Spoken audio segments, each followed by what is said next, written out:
Sitting in his yard, surrounded by solitude, is Paul McCartney, now a legend with silver hair and gentle eyes that have witnessed the rise and fall of entire generations. His guitar is now peacefully held by the same hands that previously created the tunes that characterized music humanity. Everything was altered by the Beatles. They made history out of the dreams of teenagers. They created stardom as we know it in music. However, Paul does something that even his closest friends are surprised by on this calm afternoon. He acknowledges that 3 bands in his heart surpass even the Beatles as he reflects on the mayhem, the miracles, and the memories. These bands went beyond what they thought was possible, not because the Beatles were less good. The Rolling Stones are the first band that spring to mind. Music, the Beatles found their reflection in them, but it was darker, sharper, and riskier. The Stones embodied all that the Beatles were unable to. Wild, sensual, and blatantly careless. You weren't invited in by their music. You were challenged to follow. Paul recalls the competition that drove them both apart and together. The press that declared war, the fans who took sides, the never-ending headlines, music. In the back, though, it was hunger rather than hate. The Beatles aimed for peace. The Stones yearned for mayhem. One composed songs to temptation, while the other composed melodies of unity. The Stones sung about sin, and the Beatles sang about love. Paul would never forget the first time he saw Jagger perform live, his bare chest, the music shimmering in the red light, every move somewhere between a menace and a dance. Beside him, Keith Richards was snarling like an unbridled beast on his guitar. They provoked music, rather than merely performing it. They elevated disobedience to a sacred status. They were referred to be villains by the tabloids. Prophets were seen by Paul. The Rocks made it divine by dragging rock from the skies down into the earth. Every time McCartney saw them perform live, he had an internal twist. A dizzying mixture of admiration and envy. Music, they had no intention of pursuing music.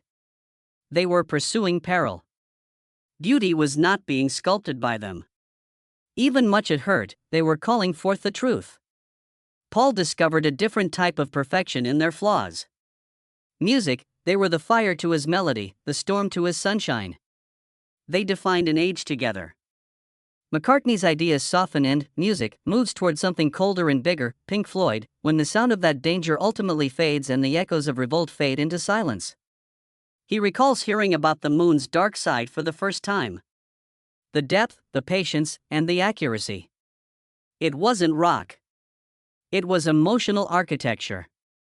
Music, each note felt like a planet in orbit as Floyd created music on a cosmic canvas.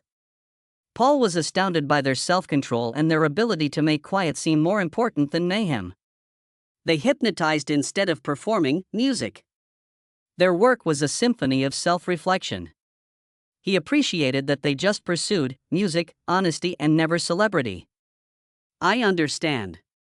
However, I kind of understand that because I was a fan of many people. Well, I'm really thrilled too. After hours, McCartney would occasionally sit by himself on Abbey Road with the lights down and music playing on large studio monitors, such as Wish You Were Here or Us in Them. There would be an odd silence in the room, as if time itself was music, listening. Every wall was alive with the sound of the music. He pictured the band in its own peculiar orbit, oceans creating galaxies out of grief. Gilmour transforming tragedy into beauty. The invisible blue that bound infinity together was woven by Wright and Mason. He frequently considered them to be the Beatles' exact replica. Floyd investigated shadow where his band had painted light. Music, nevertheless, they were both looking for the same thing. Significance beyond melody, truth beyond fame. They trusted stillness and space more than any pop hook ever could, and McCartney appreciated that they never rushed music. He frequently believed that Pink Floyd carried the flame that the Beatles had once ignited, the guts to experiment, explore, and music, to fully immerse themselves in the art. He also sensed something in their sound that the Beatles had previously sought but never quite achieved. The vastness and unknowability of infinity itself, resonating endlessly across time. But one last power in Paul's heart, the relentless storm known as Led Zeppelin, surpasses even Pink Floyd's cosmic reach. Paul realized the game was irreversibly altered when Zeppelin burst onto the scene. They were not songwriters. They caused seismic activity. Fire burst from Page's guitar. Plants spoke with thunder. A wild god's heartbeat could be heard in Bonham's drums. And like a crazy scientist, Joan pieced everything together. Zeppelin transformed strength, passion, mythology, and blues into pure elemental energy. McCartney was unable to dispute it. They were the epitome of unadulterated freedom. The world was forced to comply with their brutal rule-breaking. Zeppelin made you give up where the Beatles encouraged you to dream. That was respected by Paul. He recognized in them the spirit of revolt that characterized rock as a whole. He would occasionally listen to their live CDs late at night, marveling at their strength as the song stayed the same and the West was won. It went beyond just musicianship. It was possession of music. They transformed concert venues into electrical cathedrals. Music, Paul liked the risk in their sound, which reminded him of the same unchanging spirit that had drew him to rock and roll as a young lad in Liverpool. He also witnessed the expense, the strain, the medicines, the fatigue, and the overly blazing mythology. Zeppelin were mortals posing as gods, and for a time they fooled themselves and everyone else. Paul experienced Bonham's death as a personal injury. The rock odyssey had concluded another chapter.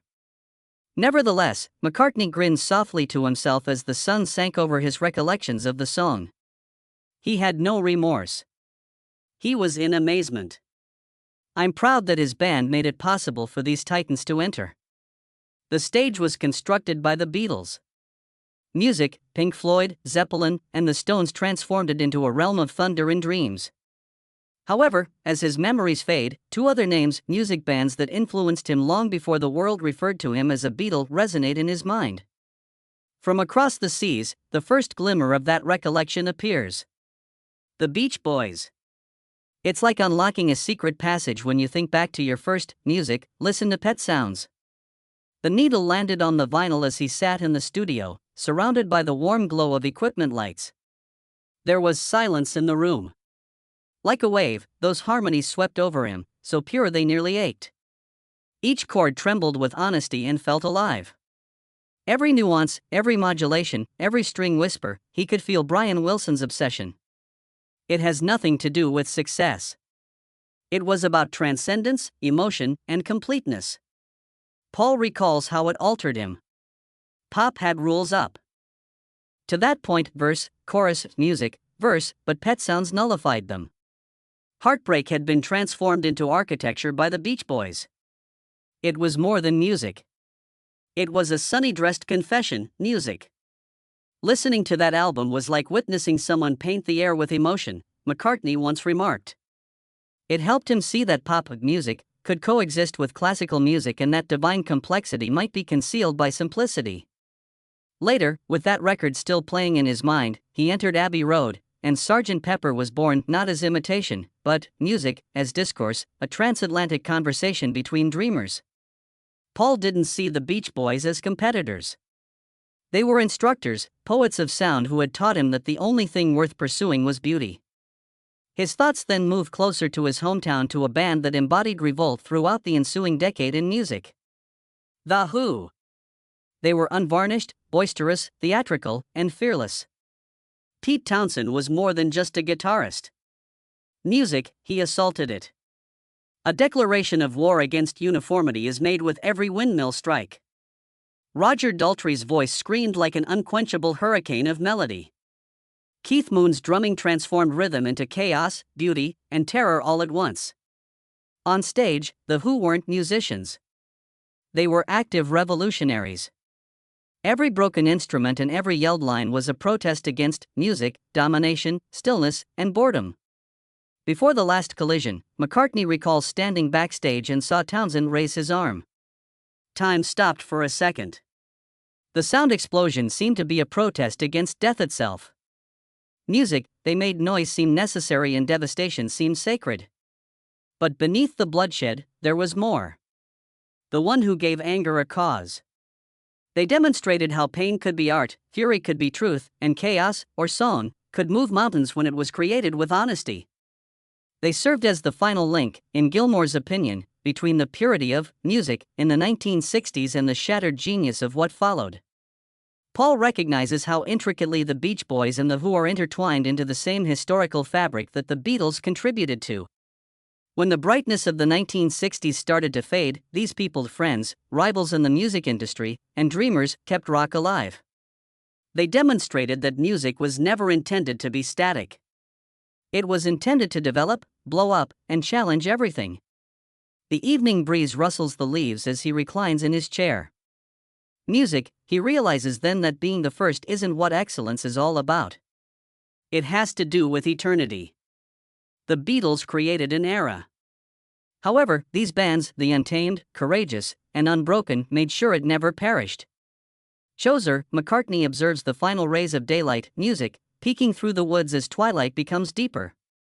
The soft swaying of their branches like the beat of a song he wrote but can't quite recall. The faint hum of life fills the yard, the same hum that existed before his first chord was ever played, between music silences.